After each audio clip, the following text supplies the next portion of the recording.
મારું ગામ નાના ભંડારિયા, સરપંચના પ્રતિનિધિ નરેશ ત્રાપસિયાનું. હું ભંડારિયા ગામનો ખાતેદાર છું, અહીં જ રહું છું.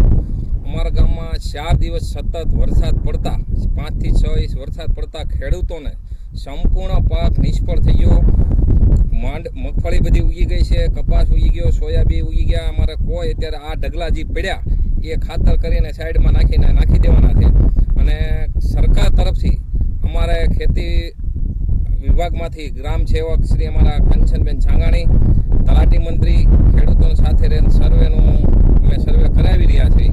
અને સંપૂર્ણ સર્વે કરીને અમે સરકારશ્રીનો આભાર માનવી વહેલી તકે અમારા અમરેલી જિલ્લાને બધાને સહાય મળે. અને સર્વે કરવા બધા અધિકારીઓ સતત 3 દિવસ દોડ્યા છે, પણ સરકાર તરફથી પંચરોજ કામ કરવામાં આવ્યું. એ સરકારનો આભાર માનું છું.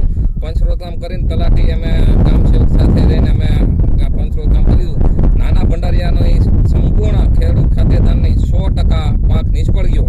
અને અત્યારે ખેડૂતનો હાથમાં આવેલ પાક, એટલે કે કહેવત છે ને, કોળિયો હાથમાં થાળીમાં ભાણું આવ્યું ને પડ્યું રહ્યું, એવું પડ્યા માથે પાટું. પણ ખેડૂતોની વારે વહેલી